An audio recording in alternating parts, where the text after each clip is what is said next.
The marble floor was cold beneath her hands. Amelia's breath came in ragged gasps as she pressed her palm against her abdomen, feeling the warm wetness spreading across her cream-colored dress. The grand staircase of the Cole mansion loomed behind her like a silent witness, its pristine white steps now marked with droplets of crimson. Amelia. Ethan's voice cracked from somewhere above her, but she couldn't look up. Couldn't face him. Not now. Not after what he'd done. Her green eyes, once so full of light and trust, were glazed with shock. The pain wasn't just physical, it was the shattering realization that the man she'd loved since he was nobody, the man she'd built a life with, had just pushed her. Actually pushed her. And for what? For her, the woman in the red dress who now stood frozen at the top of the stairs, manicured hand covering her mouth in theatrical horror. Vanessa Gray had won. She'd whispered poison into Ethan's ear for months, painting Amelia as weak, clingy, a relic of his poor past. And tonight, during their argument about the baby, about their future, Ethan had finally snapped. One shove. One moment of blind rage. One irreversible mistake.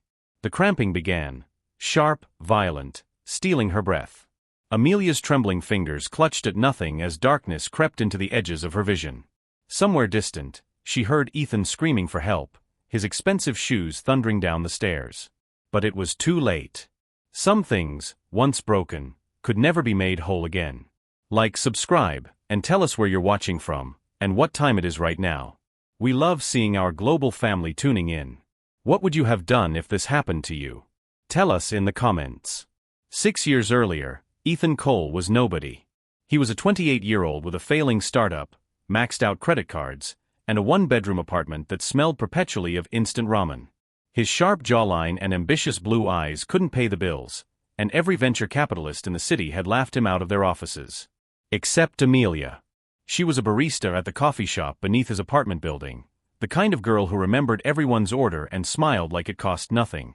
When Ethan stumbled in at 2 a.m., exhausted from another 18-hour coding marathon, she'd slip him a free pastry and ask about his day. Not because she wanted something. Because she cared. You're going to make it, she told him one rainy October night, her green eyes shining with a faith he didn't have in himself. I can feel it. 3 months later, they were dating. 6 months after that, she'd moved into his cramped apartment, working double shifts to help cover rent while he poured every waking moment into his tech platform. She never complained. Never asked for anything. When he proposed with a ring he could barely afford, she cried and said yes without hesitation. Amelia believed in Ethan Cole when the world didn't. Then everything changed. His platform exploded. $1 billion acquisition led to another. Within 3 years, Ethan had transformed from struggling entrepreneur to Forbes cover billionaire. The tailored suits replaced his thrift store clothes. The glass mansion replaced their tiny apartment. The private jets, the galas, the power, it all came rushing in like a tidal wave. And somewhere in that flood of success, Ethan stopped seeing the woman who'd saved him. Amelia remained kind, gentle, unchanged. She wanted quiet dinners and walks in the park. She talked about starting a family, about the values they'd promised to keep. But Ethan was drowning in his new world, a world of ruthless boardroom battles, of beautiful people who whispered that his wife was too simple, too ordinary for a man of his stature. That's when Vanessa Gray entered his life. She was everything Amelia wasn't: polished, ambitious, seductive. A marketing executive with sharp cheekbones and sharper ambition, Vanessa saw Ethan not as a person but as a prize. And she played her game perfectly. "Your wife is sweet," Vanessa purred one night after a business dinner, her red lips curving into a knowing smile. "But does she really understand you anymore? Does she challenge you? Or does she just hold you back?"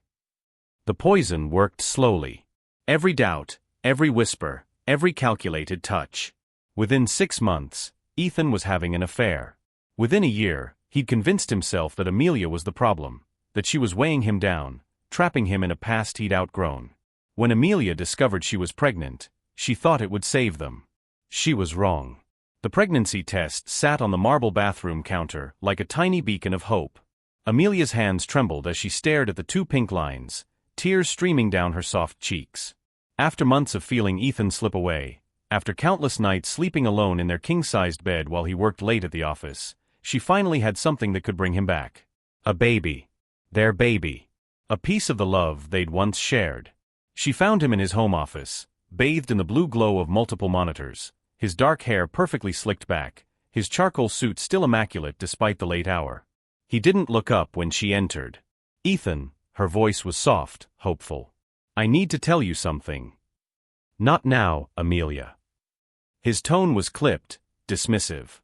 "I'm in the middle of the Singapore acquisition. It's important." She stepped closer, clutching the test in her hand like a lifeline. "I'm pregnant." The typing stopped. Silence flooded the room, heavy, suffocating. Slowly, Ethan turned in his leather chair, his blue eyes cold and distant. This wasn't the man who'd proposed to her with shaking hands and a second-hand ring. This was someone else entirely. "You're what?" "Pregnant," she repeated, trying to smile through her tears. "We're going to have a baby, Ethan. We're going to be a family. Maybe this is exactly what we need to." "What we need?" He stood abruptly, his jaw clenched. "Amelia, I have 3 major deals closing this quarter. I'm negotiating a merger that could double our valuation. And you think now is the time to throw a baby into the equation?" The test slipped slightly in her grip.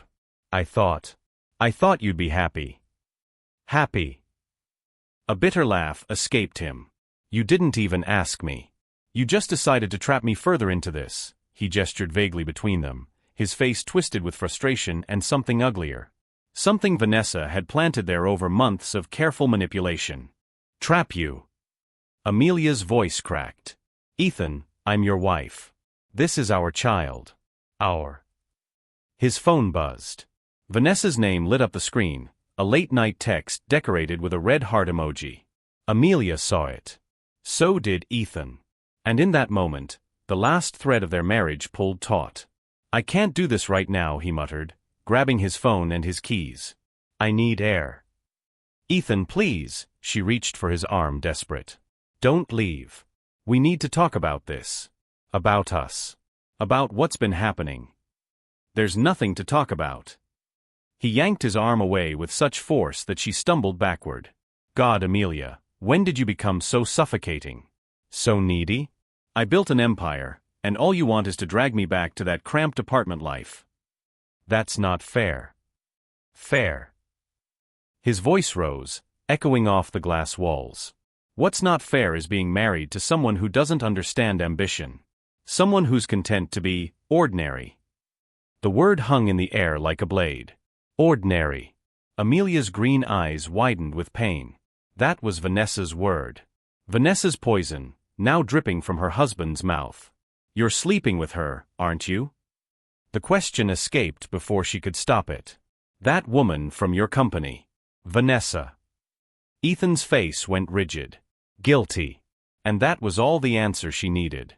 "Get out," she whispered, her voice breaking. "Get out of this house. Get out of our lives. If that's how you truly feel about me, about our baby, just go." But instead of leaving, Ethan turned back, his eyes blazing with a rage that had been building for months, years maybe. All the pressure, all the expectations, all of Vanessa's manipulations colliding in one catastrophic moment. "You want to know the truth, Amelia?" He stepped toward her, his voice low and venomous. "I should have left you the moment the money came. You were perfect when I was nothing. But now? Now you're just a reminder of everything I've moved past." The slap of his words was worse than any physical blow. Amelia backed toward the door, her hand instinctively protecting her stomach. "I don't even know who you are anymore."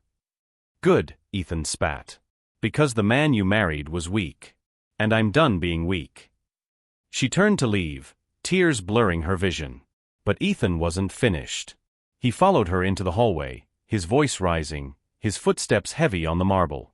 At the top of the grand staircase, Amelia stopped and turned back one final time. "I loved you when you had nothing, Ethan. Nothing. And I would have loved you forever. But this baby and I deserve better than whatever you've become." Something in her quiet dignity, in her unwavering strength, snapped the last thread of his control. Or maybe it was Vanessa's voice in his head, whispering that Amelia was trying to manipulate him, trap him, ruin him. "Don't you dare walk away from me." He reached for her, not to hold her, but to stop her, to make her stay and listen and obey. And he pushed. The hospital room was sterile and silent, save for the rhythmic beep of machines monitoring a heartbeat that no longer existed. Amelia lay in the white bed, her brunette hair fanned across the pillow, her face pale as death itself. Her green eyes were open but empty, staring at nothing, seeing everything. The doctors had been kind when they told her. Professional. Detached in the way medical professionals must be when delivering devastating news. "I'm sorry, Mrs. Cole. We did everything we could. The trauma from the fall. The baby didn't survive. The baby didn't survive." 6 words that carved out her insides and left her hollow. Ethan sat in the corner of the room, still in his expensive suit, now wrinkled and stained. His hands covered his face, and his shoulders shook with silent sobs. He'd ridden in the ambulance, held her hand as she bled, screamed at the ER staff to save her, save them. But money couldn't buy back what he'd destroyed. "Amelia," he whispered, his voice raw. "Amelia, please. Please say something. Anything." But she didn't. Hadn't spoken since she woke from surgery. The nurses said it was shock. Trauma. That she needed time. But Ethan knew the truth in his bones. She wasn't silent because she couldn't speak. She was silent because she had nothing left to say to him. The door opened. Amelia's older sister, Claire, entered like a storm, her eyes red from crying, her face twisted with rage. She'd flown in from Seattle the moment she got the call. One look at Ethan, and her lips curled with disgust. "Get out," Claire hissed. "She's my wife." "You pushed her down the stairs." Claire's voice rose to a shout. "The doctors told me what happened. The police report said, domestic incident. You killed your own child, you monster." Ethan flinched as if struck. "It was an accident. I didn't mean, I just reached out," and she stumbled. An accident?" Claire stepped between him and Amelia's bed, her body a shield. "You were having an affair. You told her she was trapping you. And then you put your hands on her. That's not an accident, Ethan. That's assault." For the first time, Amelia's eyes moved. She looked at her sister, and something passed between them, a silent understanding, a shared language of women who'd learned that love could turn into violence in a single heartbeat.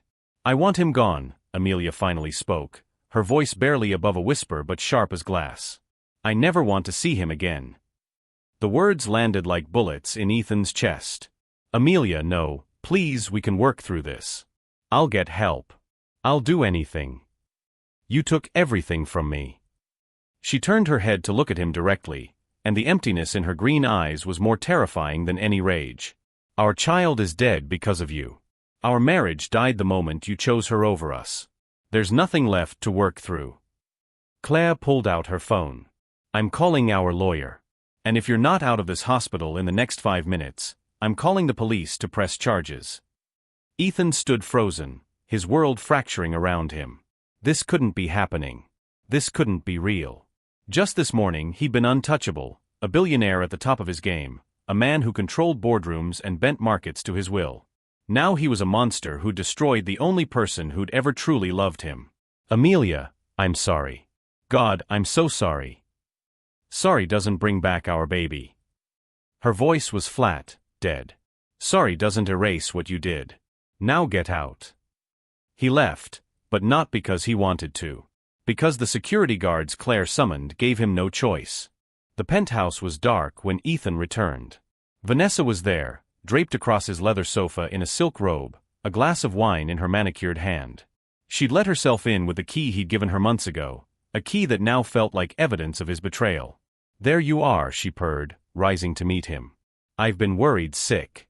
The news is everywhere, billionaire CEO's wife hospitalized." "What happened?"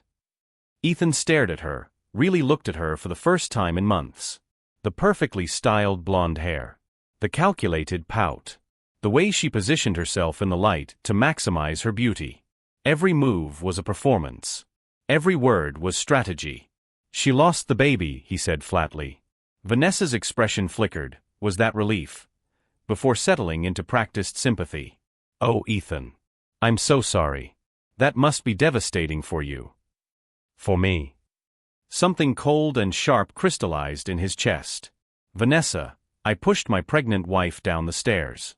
My child is dead because of me." It was an accident. Was it? He stepped back from her, seeing clearly for the first time. Or did you plan this? All those things you said about Amelia. About her holding me back. About deserving someone who matched my success. You wanted her gone. Vanessa's face hardened. Don't you dare put this on me. You made your own choices, Ethan. I didn't force you to do anything. No. You just poisoned every thought in my head until I couldn't see straight. Until I believed my wife, the woman who loved me when I had nothing, was my enemy. She was holding you back. Vanessa's mask slipped, revealing the calculating ambition beneath. You were meant for greatness, and she wanted to trap you in suburban mediocrity with babies and white picket fences. I freed you from that. You freed me. A bitter laugh tore from his throat. I just killed my own child, Vanessa.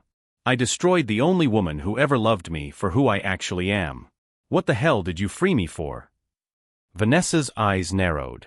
For a life with me. For empire building without guilt. For... Get out. What? Get out of my home. Get out of my life. You're fired from the company, effective immediately. And if you ever contact me again, I'll bury you. For once, Vanessa had no response. She grabbed her purse, her heels clicking sharply against the marble as she stormed toward the elevator. At the door, she turned back, her beautiful face ugly with rage. You'll regret this. That simpering little wife of yours will never take you back. You'll end up with nothing. Good, Ethan whispered. That's exactly what I deserve. The elevator doors closed on Vanessa Gray, and she vanished from his life as quickly as she'd entered it. But the damage was already done. 3 weeks later, the divorce papers arrived. Ethan sat in his penthouse office, the city glittering below him like an empire he no longer wanted, and stared at the legal documents. Amelia was asking for nothing, no alimony, no property settlement, no piece of his billions. Just her freedom. Just the right to disappear from his life completely. The signature line at the bottom weighted like an executioner's blade. He couldn't sign it. Couldn't make his hand move. Because signing meant accepting that it was truly over, that he'd murdered not just their child, but their entire future together. Every dream they'd built in that cramped apartment. Every promise he'd made when he had nothing but ambition and her hand to hold. His phone rang. His lawyer, Richard, calling for the 4th time that day. Ethan, we need to talk about the Amelia situation. There is no situation. I'm not signing. You don't have a choice. Richard's voice was grim. There's something else. Claire filed a police report 3 days ago. The DA is reviewing it for possible assault charges. The floor seemed to drop away beneath him. What? Domestic violence charges, Ethan. If they decide to prosecute, you're looking at jail time. And with your profile, this becomes a media circus. Your board is already nervous. Stock prices have dropped 8% since news of the hospitalization leaked. If criminal charges hit. I don't care about the stock. Ethan shouted, his composure finally shattering. My wife almost died. My baby did die. Because of me. Because I was too blind and arrogant and stupid to see that I already had everything that mattered. Silence on the other end. Then quietly, sign the papers, Ethan. Give her what she wants. It's the only decent thing left to do. The call ended. Ethan stood and walked to the floor-to-ceiling windows, pressing his forehead against the cold glass. 40 stories below, the city teemed with life, people rushing to their ordinary jobs, their ordinary homes, their ordinary happiness. The life he'd once had. The life he'd thrown away because ordinary had stopped being enough. His reflection stared back at him, sharp jawline now gaunt, blue eyes shadowed with sleepless nights, expensive suit hanging looser on his frame. He looked like a ghost. He felt like a ghost. That's when his phone buzzed with a text from an unknown number. He almost ignored it, but something made him look. It was a photo. Amelia, standing in front of a small cottage surrounded by wildflowers, somewhere far from the city. Her long brunette hair loose in the wind. Her hand resting on her flat stomach, a gesture so achingly familiar it drove the air from his lungs. She was smiling, but it was the saddest smile he'd ever seen. The smile of someone saying goodbye. Below the photo, a single message, This is where I'll be healing. Don't look for me. Don't call. I loved the man you used to be, but that man is gone. I hope you find him again someday. Goodbye, Ethan. The phone slipped from his hand, clattering against the marble floor. She was gone. Really, truly gone. And then the second text arrived, this one from his head of security. Sir, I've been trying to reach you. There's been a break-in at the hospital's records department. Someone accessed your wife's medical files. The surveillance footage shows. You need to see this. An attached video loaded. Grainy security camera footage of the hospital, time-stamped 2 nights ago. A figure in a dark coat and sunglasses moving through the corridor. Breaking into the medical records room. Photographing files with a phone. The figure turned toward a hallway light for just a moment. Vanessa. Ethan's blood turned to ice. He called his security chief immediately. What files did she access? All of Mrs. Cole's records from the incident. Injury reports. Doctor's notes. And a pause. The police statement describing what happened before the fall. Why would she want those? I don't know, sir. But 30 minutes after she left the hospital, she met with someone at a downtown cafe. We pulled traffic camera footage. It was Marcus Chun. Marcus Chun. The investigative journalist who'd built a career destroying powerful men. The one who'd exposed 3 Fortune 500 CEOs last year for various scandals and sent 2 of them to prison. She's going to the press, Ethan whispered, the realization hitting like a freight train. She's going to leak Amelia's medical records. Turn this into a media feeding frenzy. It gets worse, sir. The security chief's voice was tight. We accessed Chen's recent articles. He's writing an exposé on you. The billionaire who beat his wife. It publishes tomorrow morning in the New York Times. The room spun. This wasn't just about the divorce anymore. This wasn't just about losing Amelia. Vanessa was about to weaponize Amelia's trauma, broadcast her most painful private moments to the entire world, all as revenge for being cast aside. And the worst part? Ethan deserved it. Every word of condemnation, every ounce of public hatred, every consequence that was about to rain down on him, he'd earned it all. But Amelia didn't deserve to have her pain exploited. Ethan grabbed his keys and ran for the elevator. He had less than 12 hours to stop this from destroying what was left of Amelia's chance at peace. 12 hours to do something right for the first time in months. 12 hours to prove that maybe, somewhere deep inside, the man Amelia had once loved still existed. Did you see that twist coming? Comment yes or no below. The New York Times building loomed like a fortress in the pre-dawn darkness. Ethan burst through the revolving doors at 4:47 a.m., his hair disheveled, his eyes wild with desperation. He'd driven through the night, called in every favor, threatened every contact. But Marcus Chun had refused to meet him. Refused to answer calls. The article was already loaded into the system, scheduled to publish at 6 a.m. sharp. 1 hour and 13 minutes to stop Amelia's nightmare from becoming public entertainment. I need to see Marcus Chun. Ethan shouted at the security desk, his voice echoing through the empty lobby. It's an emergency. The guard looked him up and down, this unhinged billionaire in a wrinkled suit, looking more like a homeless man than a CEO. Mr. Chun doesn't take walk-ins. Especially not from subjects of his investigations. Please. The word tasted like ash. Please. This isn't about me. It's about my wife. She's been through enough. Don't let him destroy what's left of her privacy. I'm begging you. Something in his brokenness must have registered, because the guard picked up the phone, whispered something, paused, then nodded toward the elevators. 7th floor. He'll give you 5 minutes. Not a second more. Marcus Chun sat behind a cluttered desk, his reading glasses perched on his nose, the article glowing on his computer screen. He didn't look up when Ethan entered. 5 minutes, Mr. Cole. Starting now. Don't publish it. Ethan's voice cracked. Please. Whatever vendetta Vanessa Gray sold you, whatever angle she spun, I don't care what you write about me. Destroy me. Ruin my career. Print every terrible thing I've done. But leave Amelia out of it. She didn't ask for any of this. Chun finally looked up, his eyes cold and analytical. Your mistress came to me with medical records proving you assaulted your pregnant wife. That you caused her to lose your child. That you've been covering it up with NDAs and legal threats. The public has a right to know what kind of man runs a Fortune 500 company. You're right. Ethan stepped forward, his hands shaking. About all of it. I'm guilty. I'm a monster. But Amelia is innocent. She's trying to heal, trying to rebuild her life somewhere quiet and safe. If you publish those medical records, every tabloid in the country will hunt her down. Her trauma becomes a headline.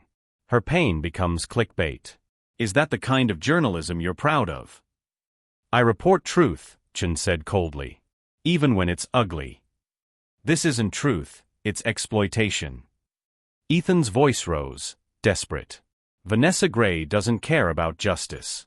She's a scorned mistress weaponizing my wife's suffering for revenge. You're not exposing corruption, Marcus. You're helping an abuser abuse Amelia all over again. Chen's expression flickered, the first crack in his armor. I have victims to protect, he said quietly. Women who might marry men like you. Who might end up like your wife. Your story is a warning. Then tell my story, Ethan pleaded. Interview me. Put me on record. Let me confess everything I did wrong. But redact Amelia's name. Blur her face in the photos. Give her anonymity. Let her disappear like she wants to. You can still expose me without destroying her. Marcus Chen leaned back in his chair, studying Ethan like a specimen under glass. Why do you care? You're getting divorced. She wants nothing from you. Why protect her now? Because I love her. The words tore from somewhere deep and broken. I've loved her since the day she gave me a free muffin and believed in my stupid dream. I loved her when I had nothing, and I should have loved her more when I had everything. But I got lost. I let someone else tell me she wasn't enough, and I believed it because I'm weak and vain and stupid. And now she's gone, and our baby is gone, and I can't ever fix what I broke. But I can do this one thing. I can protect her from this. Please. Please. Let me do this one decent thing. Silence filled the office. Outside the window, the sky was lightening, gray dawn creeping toward sunrise. Toward 6 a.m. Chen closed his laptop. I'll redact her identifying information. Anonymous victim. No photos of her. No location details. But you. He pointed at Ethan. You sit for a full interview. On camera. You admit everything. No lawyers, no PR spin, no legal protections. You let the world see exactly who you are and what you did. Yes. Ethan nodded, tears streaming down his face. Anything. Just keep her safe. Interviews at 9 a.m. Don't be late. Chen's voice softened slightly. For what it's worth, Mr. Cole, this is the first real thing you've done in a long time. Maybe there's hope for you yet. But Ethan knew better. He returned to the penthouse as the sun rose, exhausted and hollow. The divorce papers still sat on his desk, untouched. This time, his hand didn't shake when he picked up the pen. I, Ethan Michael Cole, agree to all terms. He signed his name, clean, final, irrevocable. Then he pulled out his phone and recorded a voice message. One he'd never send but needed to say anyway. Amelia. It's me. I know you don't want to hear from me. I know I don't deserve a single second of your time. But I need you to know, the article is publishing today. But your name won't be in it. Your face won't be shown. You can stay hidden. Stay healing. Stay safe. I'm doing an interview this morning where I'm going to tell the world exactly what I did. I'm going to lose everything, the company, the reputation, probably my freedom. And I deserve it all. But before I do, I need to say this, I'm sorry. I'm so sorry. For every moment I made you feel small. For choosing ambition over love. For letting someone else poison what we had. For putting my hands on you. For killing our child. For breaking you. I don't expect forgiveness. I don't expect anything. I hope someday you find someone who loves you the way you deserve. Who sees what I was too blind to see. That you were never ordinary, Amelia. You were extraordinary. And I destroyed the best thing in my life because I was too broken to recognize a miracle when it was standing right in front of me. I love you. I'll always love you. And I'm so sorry I learned how to say it when it was too late. Goodbye. He saved the message in his drafts. Never to be sent. Just another ghost haunting his phone. At 7:34 a.m., his lawyer called. Ethan, the board just voted.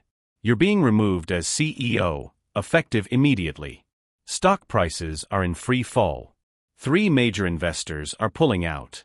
The company you built is collapsing. Good, Ethan whispered. Let it burn. I don't want any of it anymore. He hung up and stood at the window, watching the city wake up to the news of his downfall. Somewhere out there, in a cottage surrounded by wildflowers, Amelia was safe. Anonymous. Free from his destruction. It was the only thing left that mattered. Ethan Cole had everything once. Wealth, power, success, love. Now he had nothing but consequences. And in the crushing silence of his empty penthouse, with the ghost of his child haunting every corner, he finally understood what he'd lost. Everything. 6 months passed like purgatory. The interview had gone viral, 34 million views in the first week. Ethan's confession, raw and unfiltered, had sparked national conversations about domestic violence, toxic masculinity, and accountability. Some called him brave for owning his mistakes. Most called him what he was, a monster who'd gotten exactly what he deserved. The criminal charges never came. Amelia had refused to cooperate with prosecution, wanting only to move forward, not back. But the court of public opinion had already delivered its verdict. Ethan lost the company, the mansion, most of his wealth. What remained went into a foundation he'd created in his child's name, supporting victims of domestic violence. It was the least he could do. It would never be enough.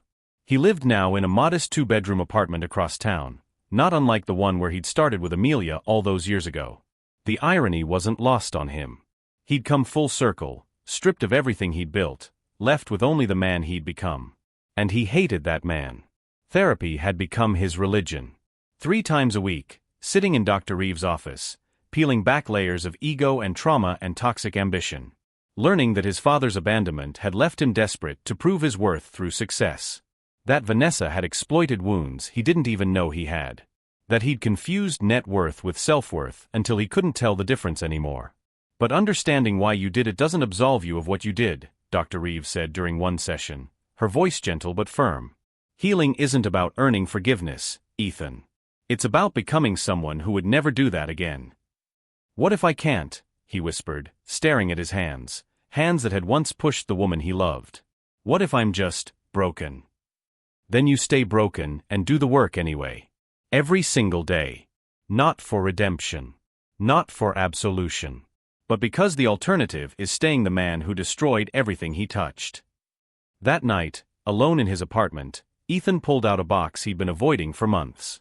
Inside were remnants of his old life, photos of him and Amelia from their early days. Her smile so bright it hurt to look at. His arms around her, both of them laughing at some forgotten joke. A wedding photo where she looked at him like he'd hung the stars. He almost threw it all away.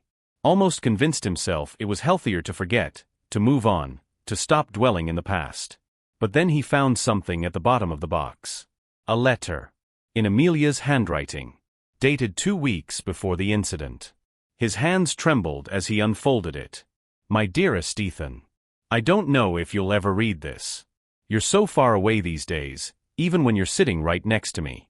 But I need to write it anyway, if only to remember what we promised each other once. Do you remember the night you proposed? We were on the roof of our apartment building, eating takeout Chinese food because neither of us could afford a fancy restaurant. You told me that no matter how successful you became, you'd never forget the people who believed in you. That you'd never let money change who you were inside. I believed you. I still believe in you, even now. Even when you come home late smelling like her perfume. Even when you look at me like I'm a stranger. I believe that somewhere inside the man you've become, the man I fell in love with is still there. Still kind. Still good. Still capable of remembering that love is the only wealth that matters. I'm pregnant, Ethan. I haven't told you yet because I'm scared. Scared you'll see it as a trap instead of a gift. Scared you'll choose your empire over our family. But I'm hoping, praying that when I tell you, something will wake up inside you. That you'll remember who we used to be and fight to get back there. Because I love you. Not the billionaire. Not the CEO. Just you. The man who used to stay up all night coding and then make me pancakes at 3 a.m. The man who cried when we got married because he couldn't believe someone like me would choose someone like him. That's the man I married. That's the man I'm still waiting for. Please come back to us. Before it's too late. All my love, always, Amelia. The letter slipped from Ethan's hands as sobs tore through him, deep guttural sounds of a man finally feeling the full weight of what he'd destroyed. She'd known. She'd known about Vanessa, known about his distance, known he was slipping away. And still, she'd loved him. Still believed the man she married could come back. But he hadn't come back. He'd pushed her instead. He'd killed their child. He'd proven her faith in him was misplaced. Or had he? Ethan stood and walked to the mirror, forcing himself to look. Really look. Not at the failure, not at the monster, not at the ghost. But at the man underneath, the one who'd spent 6 months in therapy, who'd given away his wealth to help others, who'd faced the cameras and told the truth even when lying would have been easier. Who are you? He whispered to his reflection. The answer came quietly, from somewhere deep inside. I'm the man who broke everything. But maybe, I can also be the man who learns to build something better. Not for Amelia. Not for redemption. But because broken doesn't have to mean hopeless. He thought of the foundation he'd started. The women they'd helped escape abusive relationships. The children they'd supported.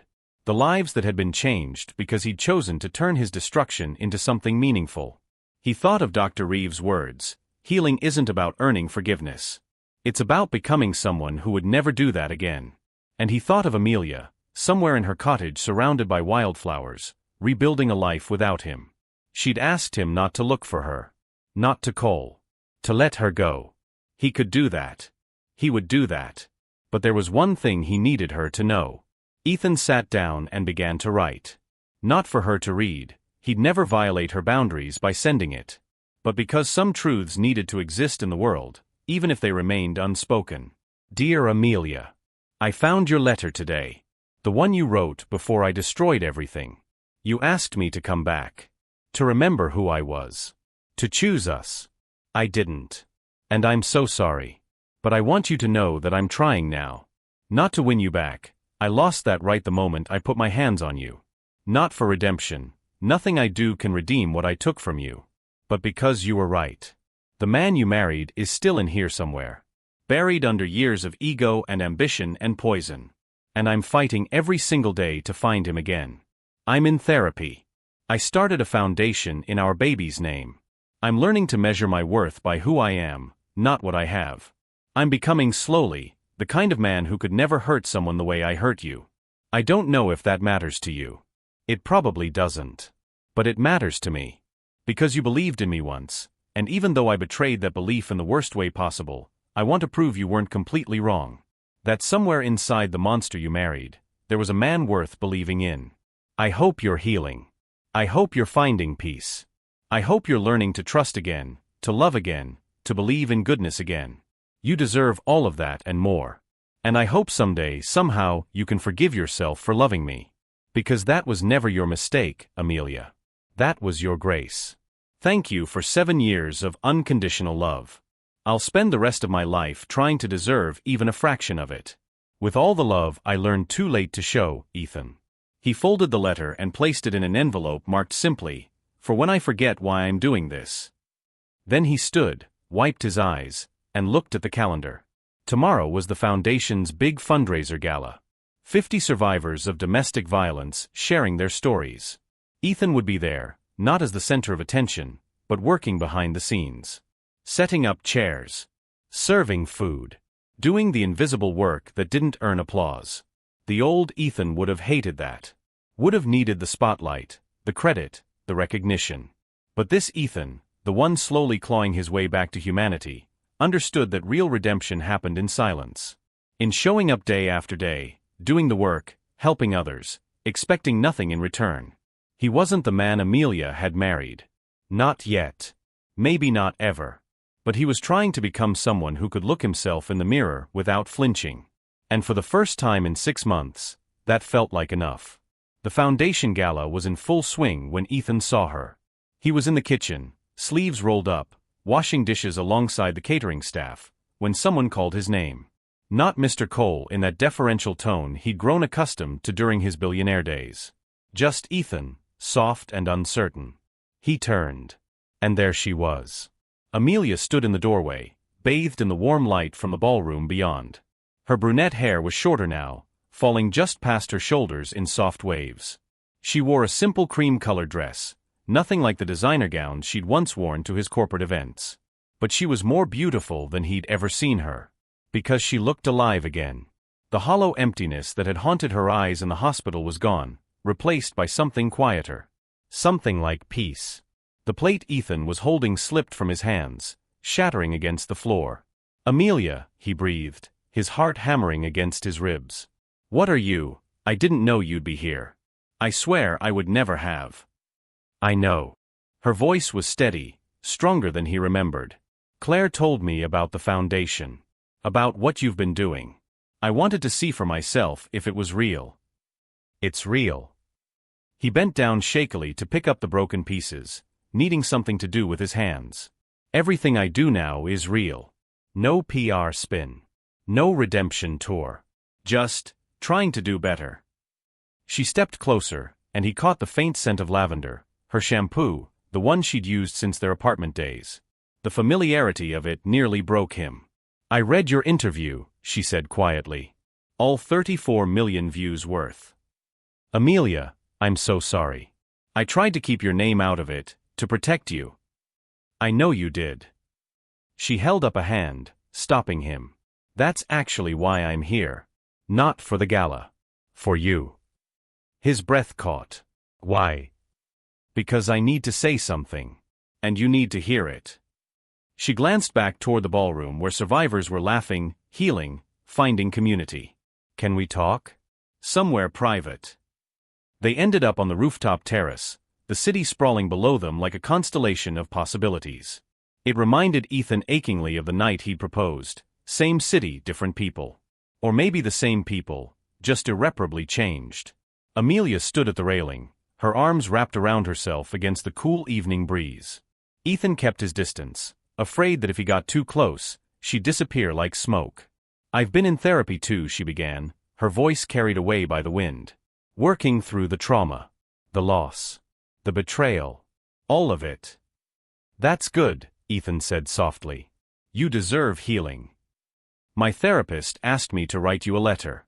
To say all the things I never got to say. All the anger and hurt and questions."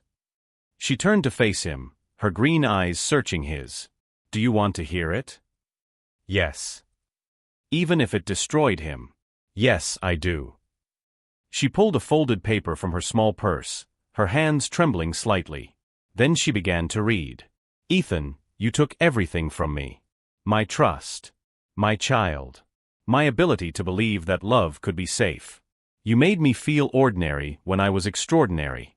You chose ambition over the woman who stood by you when you had nothing. You let someone else poison your mind against me instead of fighting for us. And in one moment of rage, you killed our baby." Each word was a knife, and Ethan let them cut because he deserved every wound. "I hated you," she continued, tears streaming down her face now. "For months, I hated you so much I couldn't breathe. I fantasized about revenge. About watching your empire crumble. About you suffering the way you made me suffer. You had every right. I'm not finished." Her voice cracked but held firm. "Then I saw your interview. I saw you take full responsibility. No excuses. No victim blaming. No lawyers spinning it into an accident. Just the truth. And I realized something." She lowered the letter, looking at him directly. "You were broken too. Not the same way I was broken. Not in a way that excuses what you did. But broken nonetheless. And the man I married, the real you underneath all the wealth and ego, he was buried so deep even you couldn't find him anymore. Amelia. When I saw you on that screen crying, admitting what you'd done, losing everything, I didn't feel satisfaction. I felt sad. Because I saw him again. The man I loved. The one I'd been waiting for. And he came back, but only after destroying everything we'd built. Ethan's vision blurred with tears. I'm so sorry. God, Amelia, I'm so. Stop apologizing, she said firmly. I didn't come here for apologies. I came here to tell you something important. She took a breath. I forgive you. The words hit him like a physical blow. What? I forgive you, Ethan. Her voice was clear, deliberate. Not because you've earned it. Not because what you did is okay. But because carrying that hatred was killing me. Forgiveness isn't for you, it's for me. It's my choice to stop letting what you did control my life. You shouldn't, I don't deserve. No, you don't, she agreed. But that's the thing about forgiveness. It's not about deserving. It's about choosing peace over poison. And I choose peace. Ethan fell to his knees, sobs tearing through him. Our baby. Our baby deserved better, Amelia said, her own tears falling freely now. They deserved a father who was present and loving and whole. They deserved a family that was built on partnership, not ego. But they're gone, Ethan. And nothing we do can change that. The only thing we can control is what we do with the rest of our lives. She knelt down beside him, not touching, but close enough that he could feel her presence. I'm not coming back to you, she said gently but firmly. I can't. That door is closed. Too much has been broken. But I wanted you to know that I see what you're doing. The foundation. The therapy. The way you're helping others. That's good work, Ethan. Important work. Don't stop. How can you be so kind to me after everything I did? Because someone very wise once told me that people can be broken and still be good. That mistakes don't have to define us if we're willing to do the work to change. She smiled sadly. I think you told me that once, actually. Back when you were building your first company and kept failing. You said failure wasn't the end, it was just data for the next attempt. He remembered. God, he remembered that conversation in their tiny apartment, her holding him while he cried over another rejected pitch. I meant it about business, he whispered. I never thought it would apply to this. Maybe it should, Amelia said. Maybe you failed at being a husband. At being a father. At being the man I needed you to be. But that doesn't mean you can't succeed at being someone better going forward. She stood, brushing off her dress. Ethan remained on his knees, looking up at her, this woman he destroyed and who somehow still found grace in her broken heart. There's someone inside, Amelia said. A woman named Sarah. She's here with her 5-year-old daughter. They escaped her abusive husband 3 months ago, and your foundation helped them get housing and legal support. She wanted to thank the founder personally. I'm just one person on the team. Ethan. She looked at him with something that might have been pride. Or hope. Or just profound sadness for what could have been. Go meet her. Look her in the eye. See what your choice to change has created. And let that be enough. She turned to leave, and panic seized him. Amelia, wait, will I ever see you again? She paused at the rooftop door. I don't know. Maybe someday, when enough time has passed. When we're both different people living different lives. Maybe we'll run into each other at a coffee shop, and we'll be able to smile and mean it. Maybe we'll even be friends. I'd like that, he said. I'd like that more than anything. Then keep doing the work. She opened the door. Keep becoming someone who deserves that future. Not for me. For you. Amelia. His voice broke. I loved you. I still love you. I know I have no right to say that, but I know. Her smile was heartbreaking in its tenderness. I loved you too. And maybe, in some way that's not romantic or possessive or bound by the past, I always will. But that love doesn't mean we belong together anymore. It just means we mattered to each other. And that matters. Then she was gone, disappearing back into the gala, leaving Ethan alone on the rooftop with the ghost of their marriage and the faintest glimmer of peace. He stayed there for a long moment, letting the tears flow, letting the grief wash through him one final time. Then he stood, wiped his face, and went back inside. Sarah was waiting in the lobby with her daughter, a little girl with dark curls and bright eyes who clutched a stuffed rabbit. When Sarah saw Ethan, her face lit up with genuine gratitude. "Mr. Cole? I just wanted to thank you. Your foundation gave us a second chance at life. My daughter is safe now. We're both safe." Ethan knelt down to the little girl's level. "What's your rabbit's name?" "Hope," the girl said shyly. "Hope." Ethan looked up at Sarah, at this woman who'd survived something terrible and come out the other side. At this child who'd been saved from witnessing more violence. At the life they were building because someone had chosen to help instead of hurt. "Thank you for being here," he said, his voice thick with emotion. "Thank you for letting me be part of your story." And for the first time in a year, Ethan Cole understood what redemption actually looked like. Not forgiveness from the person you wronged. Not erasing the past. Not even becoming the man you used to be. Just showing up. Every day. Doing the work. Helping others. And maybe, just maybe, becoming someone who could live with the man in the mirror. 2 years later. Ethan Cole stood in front of a small community center in Brooklyn, a warm September sun washing over the freshly painted blue walls. The sign above the door read, "The Hope Foundation, Safe Harbor Center." The 5th shelter they'd opened. The one he was most proud of. His hair was longer now, streaked with premature gray at the temples. The expensive suits were long gone, replaced by jeans and a simple button-down. He looked older, weathered, but his blue eyes held something they hadn't possessed in years. Clarity. Purpose. Peace. "You ready?" Claire asked, appearing beside him with a box of supplies. Amelia's sister had joined the Foundation's board 8 months ago, a tentative olive branch that had slowly grown into genuine partnership. "Doors open in 20 minutes. "Ready," Ethan nodded, grabbing his own box and heading inside. The center was everything they'd envisioned, bright, welcoming spaces where women and children could find safety, counseling, legal aid, and job training. Every detail had been carefully considered, based on feedback from survivors. This wasn't charity from above. This was healing built from the ground up. Dr. Reeves appeared in the doorway, her kind eyes crinkling with approval. "You've done good work here, Ethan." "We've done good work," he corrected. "I'm just part of the team." It was true. The old Ethan would have needed his name on everything, would have craved recognition and praise. But this Ethan had learned that the most important work happened in silence.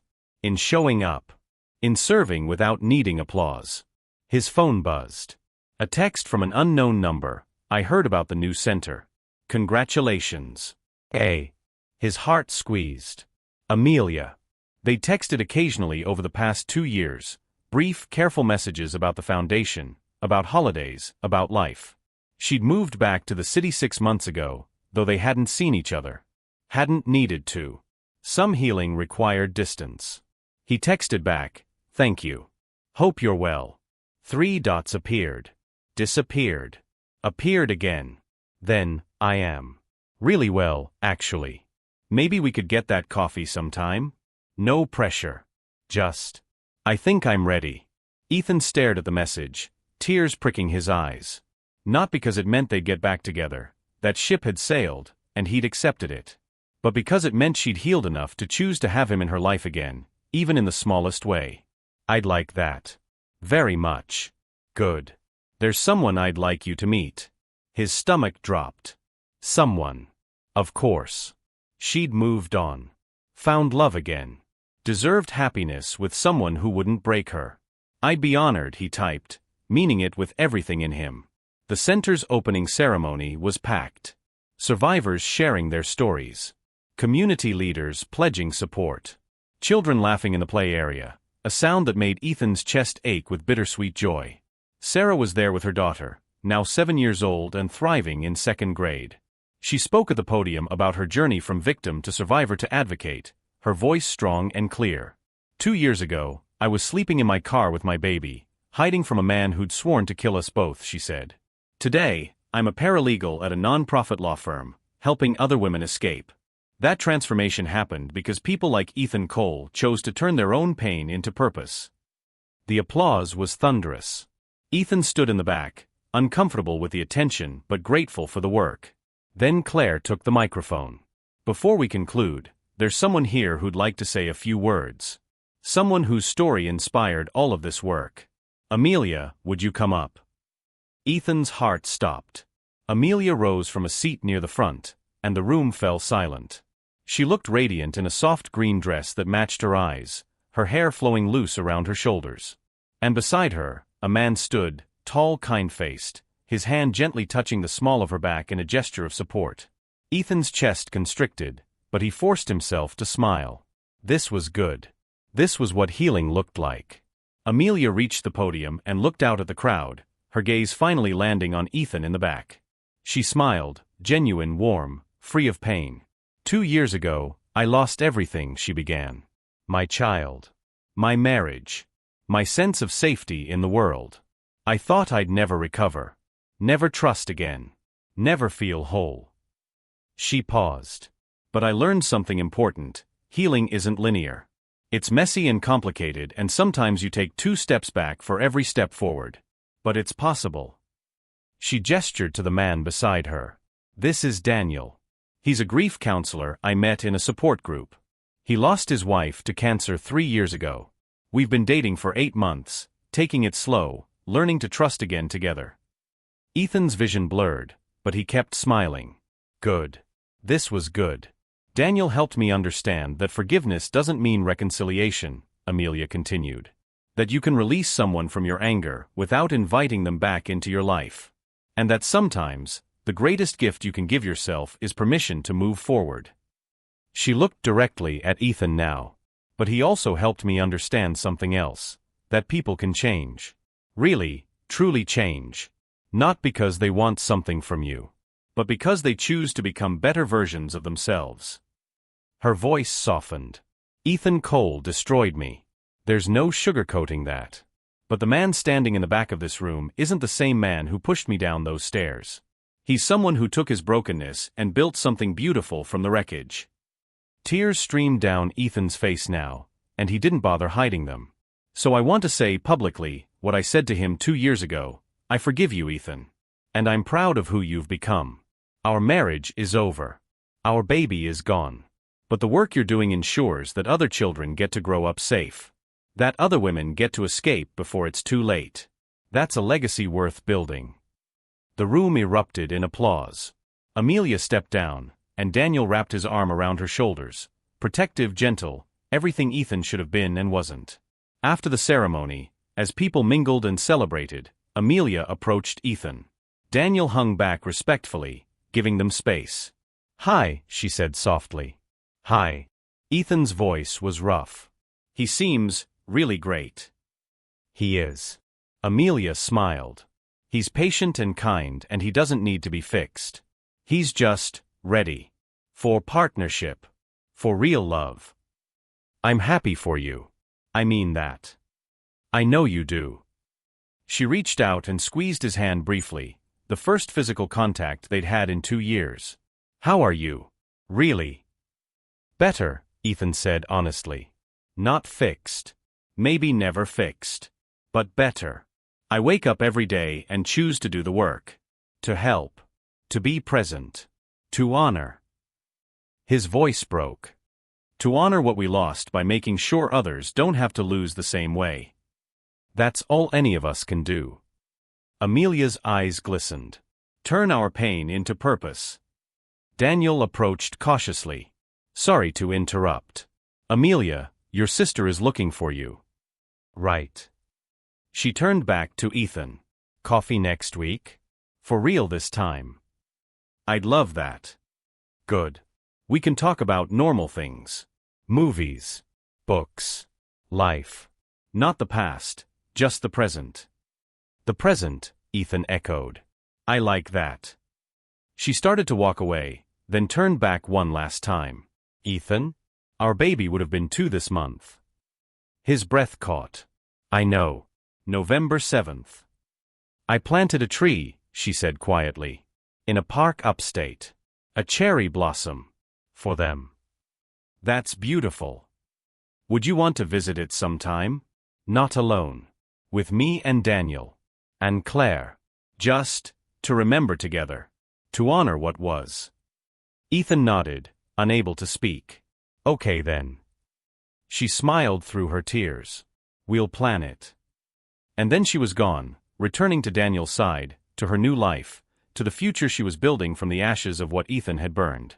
That night, Ethan returned to his apartment, still modest, still simple, still enough. He pulled out the letter he'd written 2 years ago, the one marked "For when I forget why I'm doing this." He read it slowly, remembering the man who'd written it. The one drowning in guilt and despair and desperate need for redemption. Then he pulled out a fresh sheet of paper and began to write a new letter. Dear Amelia, I saw you today. Happy. Healed. In love with someone who deserves you. And I felt genuinely joyful for you. Not resigned. Not bitterly accepting. Truly happy. I think that's how I know I've changed. 2 years ago, I wanted your forgiveness because I needed it to feel less monstrous. Today, I'm grateful for it, but I no longer depend on it. I've learned to forgive myself, not by erasing what I did, but by accepting it and choosing differently every day. I'll never be the man you married. That version of me is gone, along with so many other things we lost. But I'm becoming someone I can live with. Someone who uses his hands to build instead of destroy. Someone who measures success by lives changed instead of dollars earned. Our baby would have been 2 years old. I think about them every day. I imagine the life they would have had, your kindness, your strength, your grace. I grieve what I stole from them, from you, from us. But I also honor them through this work. Every child who grows up safe. Every woman who escapes violence. Every family that stays whole. That's their legacy. And it's the only redemption I'll ever find. Thank you for letting me back into your life, even at the edges. Thank you for showing me that healing is possible. That people can break and rebuild. That forgiveness is a gift we give ourselves. I hope Daniel makes you laugh. I hope he holds you gently. I hope he sees every day what I was too blind to see, that you are extraordinary. And I hope our coffee dates become a regular thing. Not because I want to win you back. I lost that right forever. But because you were my best friend once, and maybe with time and work and grace, we can find a way to be friends again. Thank you for believing in me when I had nothing.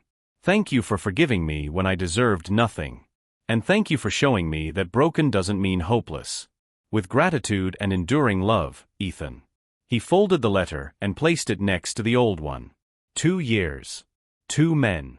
One impossible journey from destruction to something like peace. His phone buzzed. A photo from Amelia, her and Daniel at the cherry blossom tree, a small plaque at its base reading in memory of what was and what could have been. Below it, thank you for helping us plant this.